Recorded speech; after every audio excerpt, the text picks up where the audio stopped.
Olá pessoal, olha aí, olha um podcast aí que a gente está iniciando, The First Class. Quer dizer, aqui nesse podcast nós estamos entrando aí num Boeing e vamos decolar aí, seu Luiz, o comandante aí, tudo bem? Um voo, eu acredito, tranquilo, céu de brigadeiro. E Boeing aqui na primeira classe, porque assuntos aqui, também assuntos de primeira classe, nosso convidado, também pessoa estudiosa, competente aí no que faz, que é o doutor Fábio Franco de Camargo, é juiz de direito, pessoa que além do seu trabalho, da sua profissão, ele também abarca assim, outras questões, e a qualidade de vida, não só dele, próximo. Isso que é importante na vida das pessoas. Cumprimentando, ô Fábio, uma satisfação, hein? Novamente aqui. Doutor João, satisfação é minha. Nós que somos amantes do conhecimento, né, que gostamos de estudar e se aprofundar em alguns assuntos, né, e então vamos aproveitar esse momento para refletir um pouco sobre o tema de hoje. Exatamente. Então, olha aí, vamos decolar? Tudo pronto? Então, nesse Boeing aqui, podcast, o assunto é um assunto interessante. Talvez vocês, claro, conheçam, mas nós iremos mergulhar profundamente nos 7 pecados capitais. Olha aí, gente.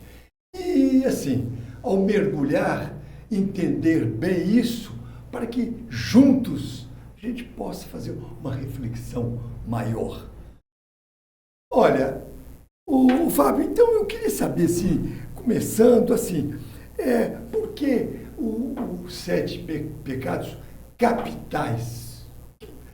A definição disso. Tá.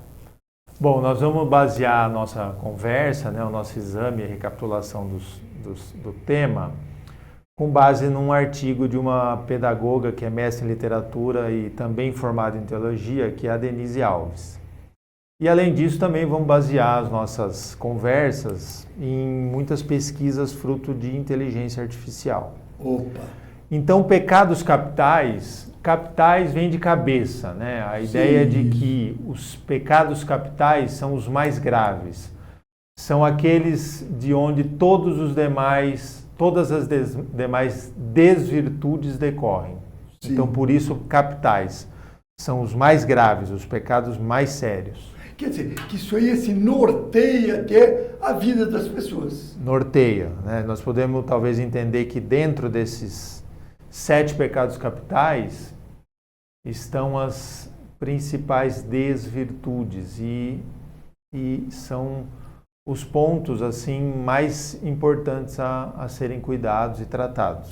Antes da gente citá-los, Fábio, eu queria falar o seguinte: de onde vem então essa, vamos dizer assim, dessa decisão de enumerá-los, os pecados capitais? De onde? Vem assim de orientações religiosas e tentando nortear também as pessoas, etc. Como é que você colocaria isso? Bom, na Bíblia tem referências aos pecados capitais de maneira esparsa, né, em várias não falando passagens, diretamente, né? Mas não fala diretamente, não enumera como pecados capitais. Essa lista inicialmente foi escrita por um monge chamado Evagrio Póntico, sim, em 345 depois de Cristo. Sim. Depois, mais tarde, essa lista foi traduzida e foi reescrita pelo Papa Gregório I, no ano de 540 a 604 depois de Cristo. Sim. E por fim, no século XIII, que é a lista que vigora até hoje, isso, foi Tomás de Aquino, em 1225, que recuperou a lista e definiu então os 7 pecados capitais que vigoram até hoje, né, na Igreja. E essa lista teve algumas alterações ao longo dos anos, mas esses 7 que nós vamos examinar são os que vigoram, então, há quase aí 1000 anos. Então, São Tomás de Aquino deu um toque assim, religioso, vamos dizer assim, na doutrina católica. Mas isso a gente não poderia ficar fixado nisso, porque poderia estender para todos os cristãos. Sim, perfeitamente. Essa listagem, como ela não está na Bíblia numerada como 7 pecados capitais, nós podemos extrair de várias passagens da Bíblia e tentar aplicar esses conceitos a todas as religiões, sem dúvida nenhuma. Tá certo aí. Então agora nós vamos enumerá-los. Como o Fábio falou, nós vamos recapitular. Olha, eu vou colocar os 7 e a gente vai se detendo em cada um. Tudo bem? Sim. Então vamos lá. Primeiro aí, a soberba, o orgulho, avareza, luxúria, ira, gula, inveja e preguiça. Tudo bem? Sim. Então vamos lá. Primeiro aqui, soberba. E aí, como é que a gente poderia entender a soberba? Bom, a soberba, nós podemos defini-la como o orgulho excessivo. Sim. É a tendência de se considerar melhor do que as outras pessoas. A soberba é o pecado da pessoa extremamente vaidosa, que pensa e age como se estivesse acima de tudo e de todos. De todos, olha aí. O oposto da soberba é a humildade. Humildade, olha aí. E agora, Fábio, vamos só deter um pouquinho falando o seguinte, a gente vê isso constante na vida, vamos dizer assim, não vou falar só no Brasil, mas no mundo inteiro. A pessoa se acha acima do outro, se acha melhor do que o outro não pode nem tentar aproximar, que acha que é uma competição. É isso. Sim. De fato, você veja que a lista ela tem sabedoria, né? Porque ao recapitular o conceito, é inevitável nós, em muitas situações, né, nos reconhecermos como nós muitas vezes nos achamos melhor que os outros em várias situações. Em determinado momento, né? Momentos profissionais, em questão financeira, em questão de conhecimento. E a gente vê isso nas pessoas e quando recapitula o tema, reconhece em nós mesmos, né? Nós temos essa desvirtude, né? E ela, segundo a Igreja Católica, é o principal dos pecados. É a raiz de todos os pecados. Quer dizer, a gente poderia colocar até o seguinte, em determinado momento, aqueles que pregam o contrário da soberba, a humildade, às vezes você colocou muito bem, em determinado momento eles agem ali como fosse a pessoa melhor na fala, melhor no conceito, melhor de tudo. Então, gera em determinado momento, eu queria até ouvir vocês, sim, uma dúvida, uma estranheza por parte daquele que está vendo, às vezes, essa pessoa que às vezes detém um poder. Sim. E note que os pecados capitais, eles são sutis. Sim, né? Eles são extremamente sutis. A desvirtude, ela é extremamente sutil. Mesmo uma pessoa humilde, ela pode se achar superior por querer praticar humildade. Agora, deixa eu colocar uma coisa assim, por exemplo, e como, porque eu acho que vale a pena a gente falar isso, como assim essa pessoa, e você colocou muito bem, às vezes qualquer um de nós acha superior ao outro, mas como a gente poderia assim, retomar isso? Seria numa meditação, seria de conceituar dentro de si? Não, nós somos todos iguais. O que você acha? Eu penso que eu preciso primeiro, né, recapitular o conceito, como nós estamos fazendo aqui. E de posse do conceito, eu preciso tentar reconhecer. É evidente que é mais fácil reconhecer a soberba nos outros, mas eu posso também tentar reconhecer em mim. E eu preciso me observar.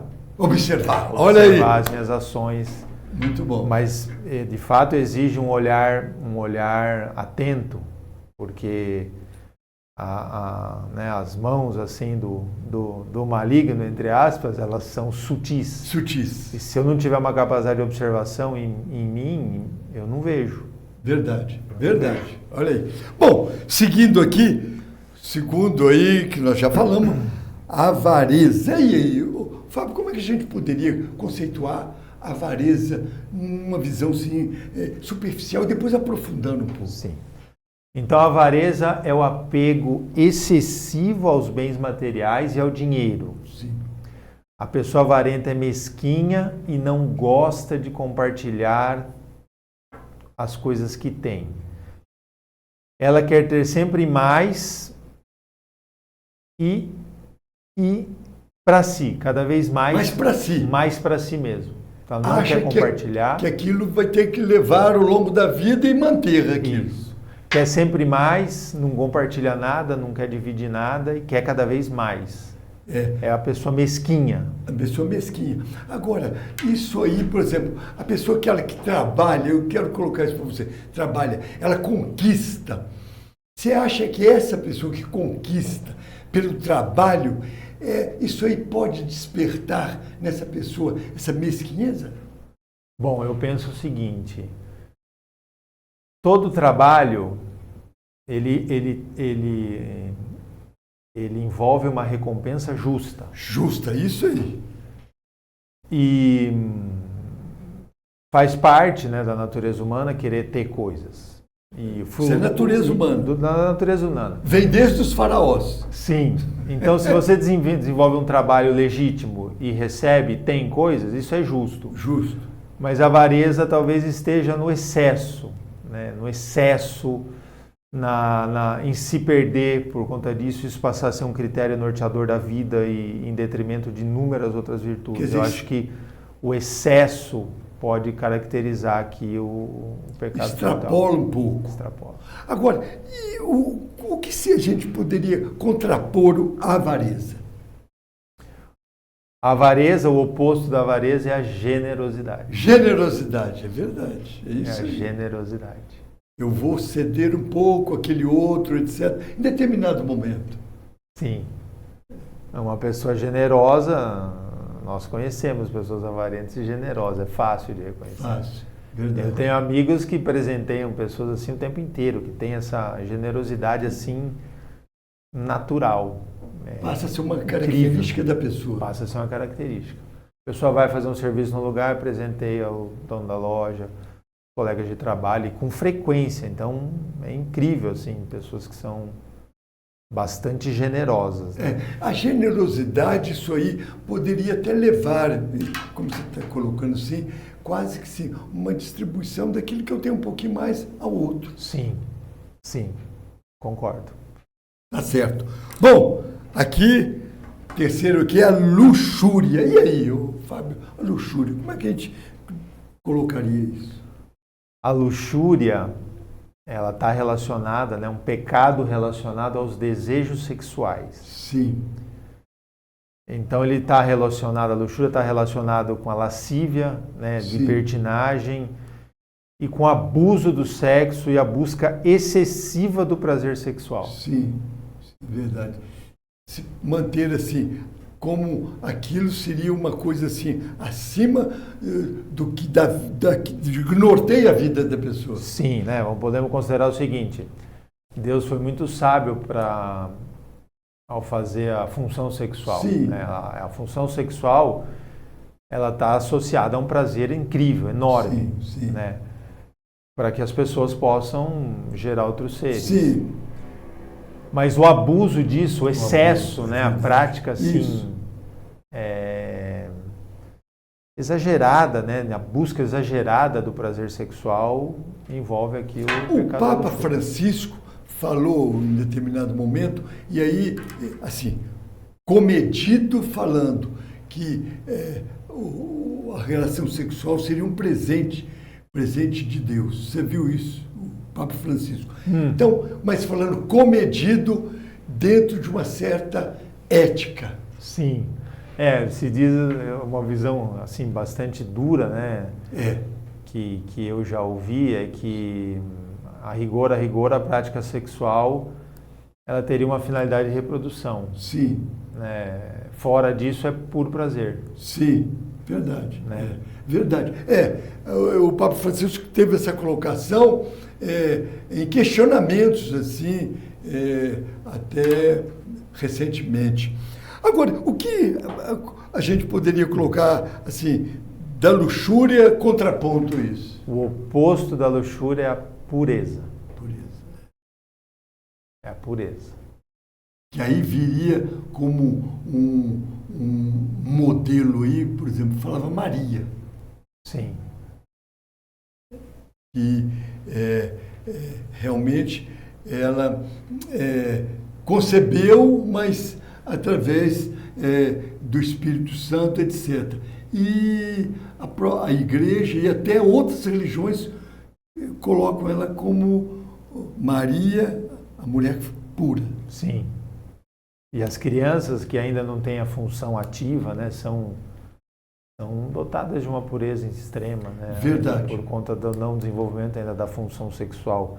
Mas, de fato, a função sexual é uma função muito poderosa. Poderosa. Ela é poderosíssima, ela move demais a sociedade, né? Tem essa força tem um fundo assim quase de movimentar tudo. Verdade. Agora, o Fábio, e aqui? Quarto aqui dos 7 pecados capitais, o quarto, a ira. Bom, a ira ou a fúria nós podemos entender como uma manifestação intensa de indignação que pode levar a agressões físicas ou verbais. Quer dizer, uma pessoa com uma ira, uma pessoa, vou colocaria assim em termos gerais, revoltada, com ódio, isso? Sim. É uma manifestação assim de violência extrema, né? Uma fúria mesmo, que pode leva, né? Às vezes para um momento fútil. A motivação pode ser fútil. Né? Uma pessoa pode ficar irada por uma motivação fútil. Verdade. Né? E isso levar a cometer um crime. Olha, verdade. Verbal ou mesmo tirar a vida de uma outra pessoa, agredir.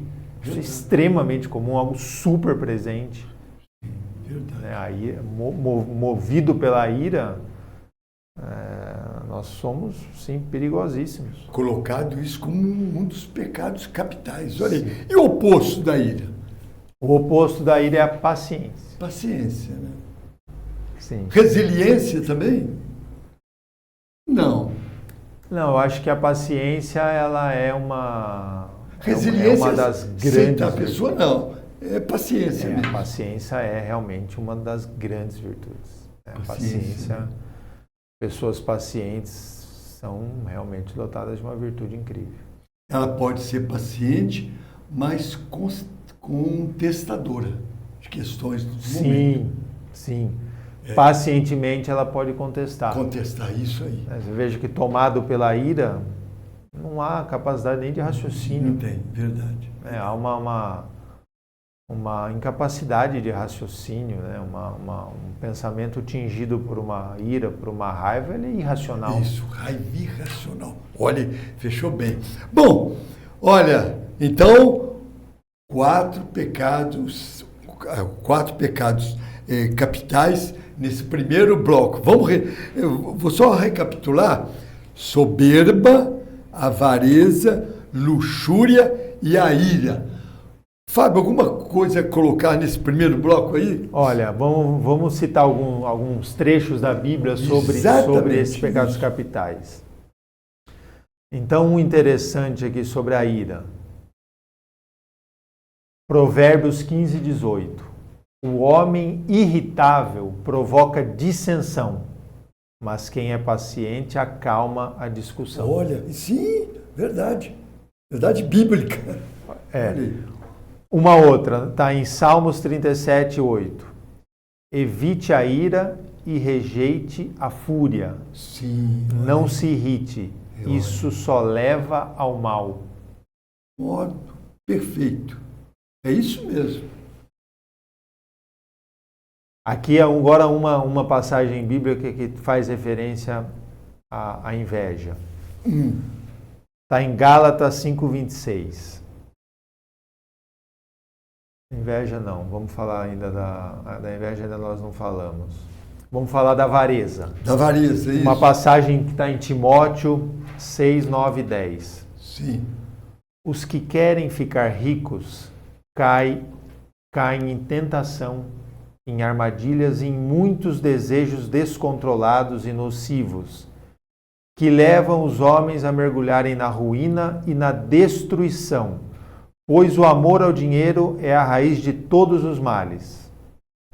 Algumas pessoas, por cobiçarem o dinheiro, desviaram-se da fé e se atormentaram com muitos sofrimentos. Isso a gente vê no mundo, Sim.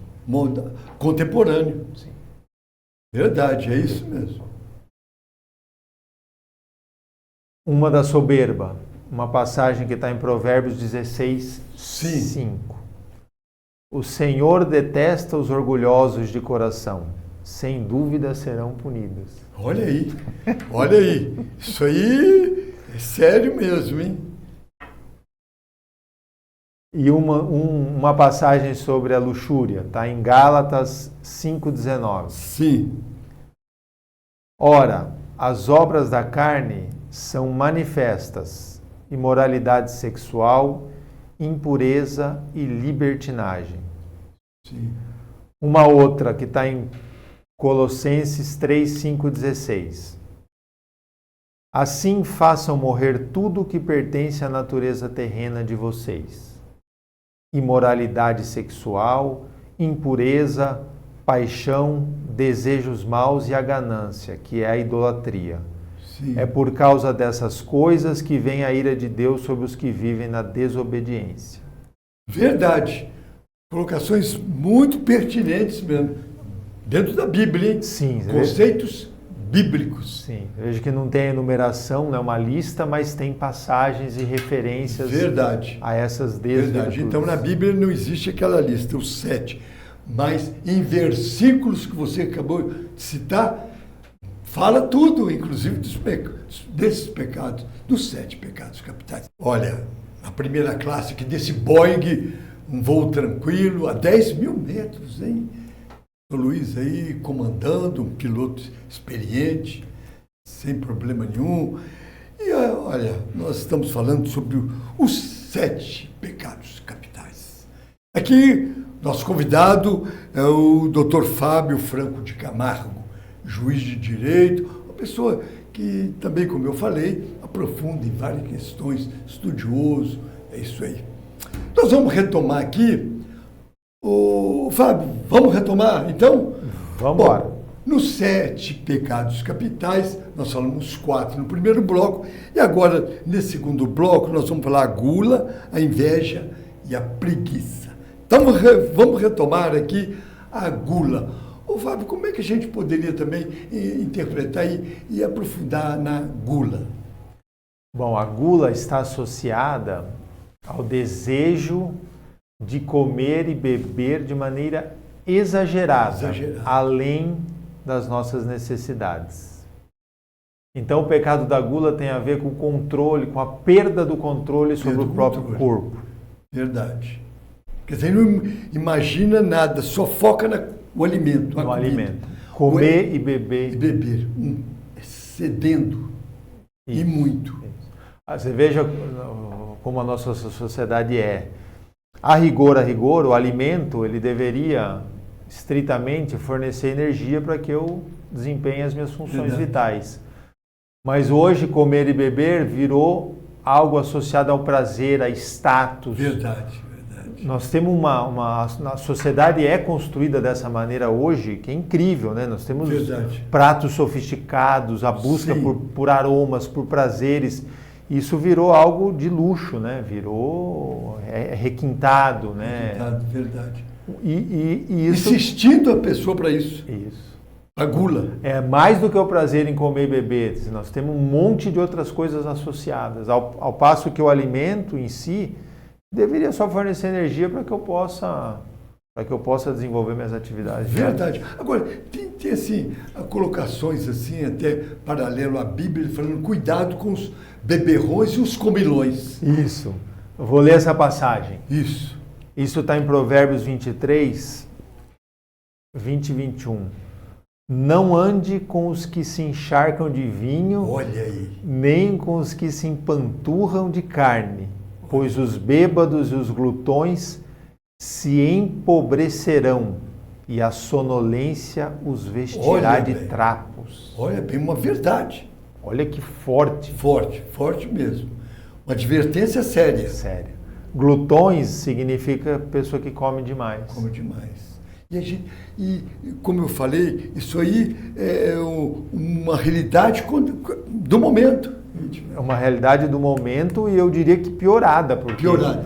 Como nós temos uma questão de status, de demonstração de poder, né, na frequência de restaurantes sofisticados, bebidas sofisticadas, isso na sociedade tomou um outro aspecto. Né? Tem um canal de televisão até internacional, mas que está no Brasil, que tem um programa falando exatamente, focando nisso. A comer demais e até beber excessivamente. Se olha bem, é o que você colocou, passando isso para a população. Sim. Se a gente for pensar aqui no contrário, né, o oposto da gula é a moderação. Moderação, isso mesmo. Moderação. Você tem que ser moderado naquilo que você está ali. Não ter aquilo como um prazer excessivo.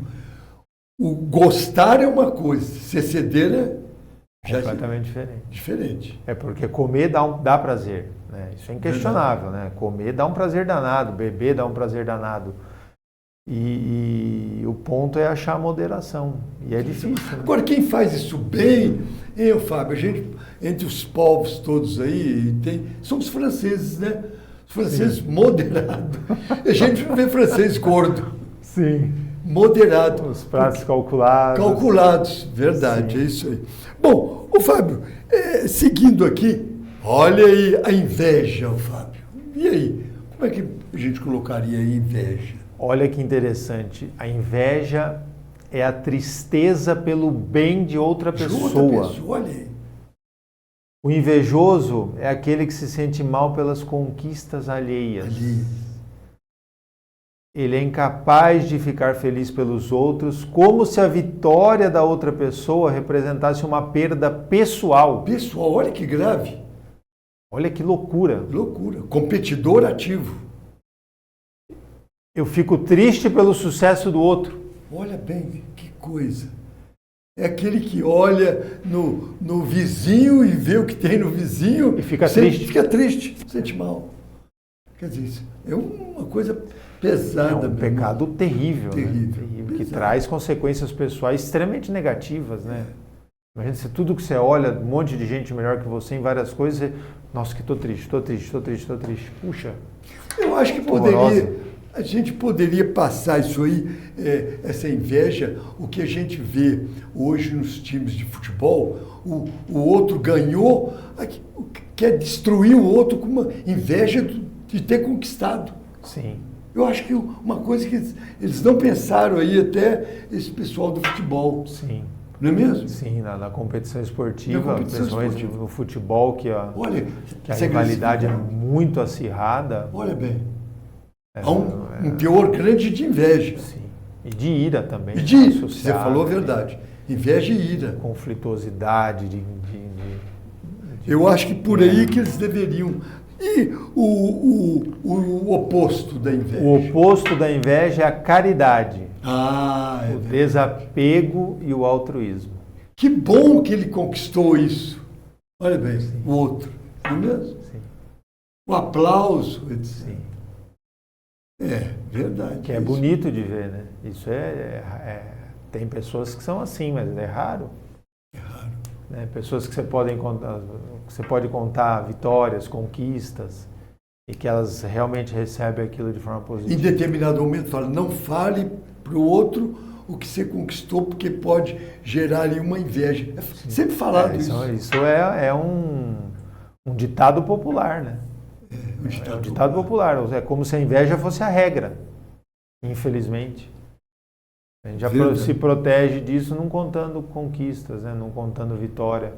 só desgraça, né? Só desgraça. Em geral, mesmo. conta só coisa ruim, daí as pessoas recebem, acolhem. Verdade. Mas se for para contar coisa boa, precisa escolher Agora, bem as passagem pessoas. bíblica tem? Tem. Olha aí. Nós temos uma passagem em Pedro 2:1. Livrem-se, pois, de toda maldade e de todo engano, hipocrisia, inveja e toda espécie de maledicência. Olha aí. Muito bom. Isso mesmo. Livre disso. Inveja e toda espécie de maledicência. Quer dizer, Falar mal das pessoas. Falar Olha mal, o espaço que isso ocupa nas nossas vidas, na vida da sociedade, né? O falar mal das pessoas. Isso Exato. ocupa um espaço enorme na vida. enorme. Não serve para absolutamente nada. Nada, nada. Nada, não constrói nada de útil, não aconselha em nada, não cria nada positivo. Verdade. E até a pessoa que fala mal, daqui a pouco ela se sente mal também, que aquilo fica perturbando-a. Sim, Verdade? verdade. Ela fica remoendo aquilo. Remoendo. Você falou e passa a ser um hábito. Vai ser um hábito. Eu tenho que falar mal de X. Isso passa a ser um hábito na vida, e isso passa a ocupar um tempo enorme da minha existência. Verdade. A Bíblia coloca isso muito bem, bem claro mesmo. Agora tem uma outra passagem também da inveja, em Gálatas 5:26. Não sejamos presunçosos, provocando uns aos outros. Olha aí. E tendo inveja uns dos outros. Olha aí. Corretíssimo isso. A provocação também, como isso, né, até nas relações assim, Sim, as de pessoas família, de irmandade, de Exatamente. casal, como a provocação é um elemento presente. Uma provocação assim, e às vezes no fundo, às vezes inveja de alguma coisa, né? Sim. Que brota na pessoa. E ela mantém isso aí, até em determinado momento se refletir e falar, bem, deixa eu mudar aqui minha postura. Sim, Verdade? nós temos chance de fazer isso agora, assim, de ver pelo menos. Né? Olha aí, Né, é verdade. Ao trazer essas ideias e recapitulá-las, eu posso receber isso passivamente, mas eu posso tentar olhar para a minha vida nesse momento e posso reconhecer nos outros, né, nos meus próximos, mas olhando para a minha vida, eu posso reconhecer que eu faço isso. Muitas vezes faço isso. Esse momento aqui é um momento disso mesmo, hein? Recapitulando, mas também fazer uma reflexão, aprofundar. Cada um assim, a gente aprofunda e veja como eu estou lidando no dia a dia da minha vida, no meu íntimo, no meu interior, não é mesmo? Sim, sim. Porque se eu receber isso só na cabeça como informação e não me voltar para mim e não olhar, eu não recebo a sabedoria, né? Não recebo o conhecimento bíblico. Verdade. Eu fico só na periferia, né? Eu entro envolvido, sai pelo outro. Aí nada muda. Verdade. Bom, agora o sétimo, a preguiça, Fábio. Bom, a preguiça nós podemos conceituar como a falta de vontade ou de interesse em atividades que exijam algum esforço, seja um esforço físico ou intelectual. Sim, sim. É uma falta de ânimo, uma falta de ação. Quer dizer, a pessoa se propõe a isso, eu não vou fazer. Eu vou aqui, não tenho vontade Não de tem fazer. vontade. Nós vamos ler algumas passagens aqui nessa que você falou. Passagens bíblicas, olha aí. Agora, a preguiça é considerada a mãe da miséria. Verdade. A mãe da miséria. É verdade. Isso é uma colocação importante. Hoje até houve um debate aí entre políticos falando disso aí. Olha, a preguiça daquele que vai procurar um emprego que tem uma carteira, daqui a pouco ele vai ser, um político falou hoje, vai ser miserável daí para frente. Sim. Ele recebe a benesse, mas não procura ação, uma ação, ter algum motivo para um trabalho. Sim. Vamos ler um trecho aqui em Provérbios 13:4. O preguiçoso deseja e nada tem, Sim, olha aí. mas o desejo dos que se esforçam será atendido. Olha aí. Olha isso. Olha, profundo isso mesmo. O preguiçoso deseja e nada tem, mas o desejo dos que se esforçam será atendido. Isso é soprado de Deus. Olha aí. Isso é coisas que vêm divina, porque é exatamente isso. É uma lei. Lei, verdade. É uma lei. Olha essa que interessante, Provérbios 6:6. Observe a formiga, preguiçoso, reflita nos caminhos dela e seja sábio. Isso aí, verdade. Exatamente. É uma coisa a se espelhar mesmo. Verdade. Muito interessante. Muito interessante. Passagens bíblicas aqui, a gente refletindo. Agora, ô Fábio, assim, o oposto da preguiça. O oposto da preguiça é o esforço, a força de vontade e ação. Ter ação, determinado. Sim, ter força de vontade, ter a dedicação pelo esforço, né? Pagar o preço de sair da inércia e se pôr em ação. E a gente poderia falar o seguinte, esse esforço é também não ter medo em enfrentar, se tiver dificuldade de enfrentá-los? Sim, compreender que, né, eu digo assim, profissionalmente, muitas pessoas, né, enfrentaram grandes esforços ao longo da vida, né, das suas carreiras, sim, ou em algum outro campo, mas sim, todas as pessoas que enfrentaram grandes esforços compreendem isso. Verdade. Compreendem essa lei de que todo esforço tem que ser recompensado, é uma lei, não tem como o universo não retribuir os esforços. É o universo, exatamente. E se nós pudermos compreender esse princípio, e muitas pessoas compreendem, você foge de tudo quanto é caminho de dar uma de esperto. Não, mas por aqui você vai se dar bem, mas o que eu preciso fazer? Nada, só dar uma de esperto, só ser espertalhão. Né? Quanta armadilha as pessoas caem por querer violar essa lei. Né? Violar essa lei, verdade. Querer se dar bem, querer conquistar coisas dando uma de espertalhão, sem pagar o preço de nada. Exatamente. Né? Um caminho totalmente perdedor. Atalhos que não levam a nada, duvidosos. Duvidosos. Bom, olha aqui, mais alguma passagem bíblica aí? Tem mais uma aqui da preguiça, né? Preguiça, bom. Nos Provérbios 21:25. O preguiçoso morre de tanto desejar e de nunca pôr as mãos no trabalho. Olha isso. Só desejar coisa, mas não trabalha, que aquilo vem com uma benesse. Sim. E não chega, a verdade é essa. E a preguiça ela é terrível, né? Porque ela está em tudo, né? Está no arrumar a cama, no pôr o tênis no lugar, em não querer pensar direito num assunto e tomar uma decisão mais ou menos, em não levantar do sofá para fazer um exercício. Achar que o outro faça, um outro possa fazer, sim, não ele. Sim. A preguiça ela é terrível, ela é terrível. E quanto mais, né, eu penso o seguinte, que quanto mais ela se fortalece, né, porque é uma luta constante, né, toda luta contra os pecados capitais, todo o enfrentamento envolve uma luta. Uma luta persistente. Uma luta pessoal de não cair, entre aspas, em tentação. Sim, em tentação, verdade. E quanto mais nós fraquejamos, mais essas características aqui, essas desvirtudes se fortalecem. Agora você falou aí, uma luta assim persistente, porque forças, nós temos sim, forças negativas e positivas no universo. O universo conspira favorável e às vezes em determinado momento você pode ter uma derrapada. Então, é sentir vigilante, é isso? Vigilante. E vamos considerar o seguinte, no universo, de fato, tudo vigora pela lei do mínimo esforço. Né? A natureza inteira faz o mínimo esforço para chegar no resultado. Sim. Então, nós podemos considerar que essa é uma manifestação natural. Né? Sempre procurar o mínimo esforço. Sempre procurar a inércia. Então, para vencer essa lei, aí é com cada um. Com cada um. Aí é comigo. Individual. É algo que vem da minha individualidade, da nossa individualidade. Eu tenho que fazer um esforço e pagar um preço para lutar contra essa tendência à inércia, à inação, né, a não fazer nada, a ceder a todas as tentações. É uma luta dura. É uma luta pessoal mesmo de vida. Verdade. Mas você consegue êxito. Consegue. Nós temos essa possibilidade. Olha aí. Muito bom.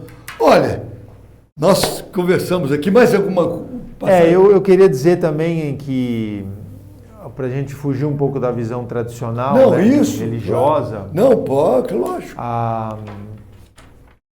origem a etimologia, né, da palavra pecado, Sim, ela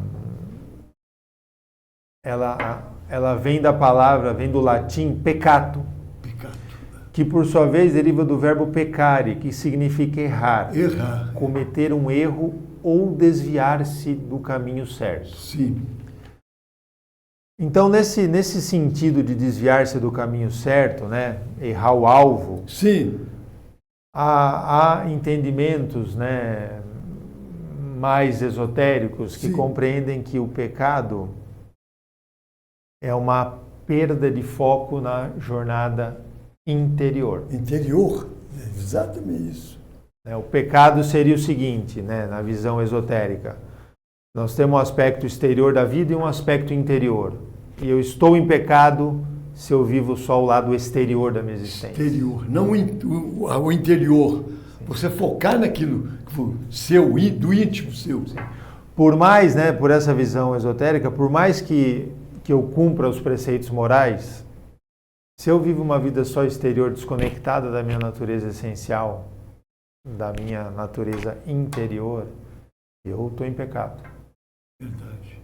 E então essa é uma visão diferente da visão tradicional, né, das Sim, religiões, sim, que enumeram atitudes. Essa é uma visão que a desconexão da minha natureza interior, divina, né, a negligência em relação a uma realidade interior que é difícil de reconhecer, me mantém pecador. É como se eu estivesse errando o foco. Eu sigo um caminho diferente daquele que foi proposto por Deus. Pô, exatamente isso. Que Deus propõe para todos um caminho, inclusive caminhos ditados por preceitos bíblicos. Sim. De Antigo e Novo Testamento. Sim. Verdade. Saindo fora desse foco, você está dentro da sua individualidade, você está pecando. Sim. E para citar um trecho aqui, né, você veja que isso é uma citação bíblica e ela realmente remete a essa realidade interior, uma realidade interior dos homens. Sim. Em Marcos 7, 21, 23, está escrito o seguinte: pois do interior do coração dos homens vêm os maus pensamentos, Olha aí. as imoralidades sexuais, os roubos, Sim. os homicídios, os adultérios, as cobiças, as maldades, o engano, a devassidão, a inveja, a calúnia, a arrogância e a insensatez. Todos esses males vêm de dentro e tornam o homem impuro. Olha aí. Bem qualificado isso aí para as pessoas absorverem e, por outro lado, sabe o que é? Aquilo que você falou, caminhar naquilo proposto por Deus. Por Deus. E é interessante isso porque nessa passagem a origem está no interior. Lá a minha filha vai fazer catequese, né? Faz catequese, vai fazer a primeira comunhão. Eu falei, por que você se irrita? Depois de ler isso aqui com ela falou, porque a minha irmã me provoca. Eu falei, então você está dizendo que a causa da ira vem de fora. Aí eu falei, não é o que a Bíblia está dizendo nessa passagem. E isso é dificílimo de entender, de compreender. Não é isso mesmo que você colocou. Né? Por aqui está dizendo que a ira vem de dentro do meu coração. Diante de uma agressão exterior, eu poderia ser paciente. Paciente, acessível, não, tal. Porque é de dentro que brota. De dentro que brota. Então isso é um ponto interessantíssimo a compreender. Olha, Fábio, muito bom. Mais alguma coisa? Acho que... Bom, foi muito bom aí os 7 pecados capitais. Nós conversamos aqui, aprofundamos e convidamos a vocês aí também fazer essa reflexão. Tá certo, Fábio? Tá certo, acho que vale, né? Sempre vale a reflexão. Nós temos essa capacidade, né, de pensar, de refletir, de pensar sobre a própria vida. E não vamos nos deixar abater pela preguiça, né? E viver... E outras coisas aqui. É. Tá certo.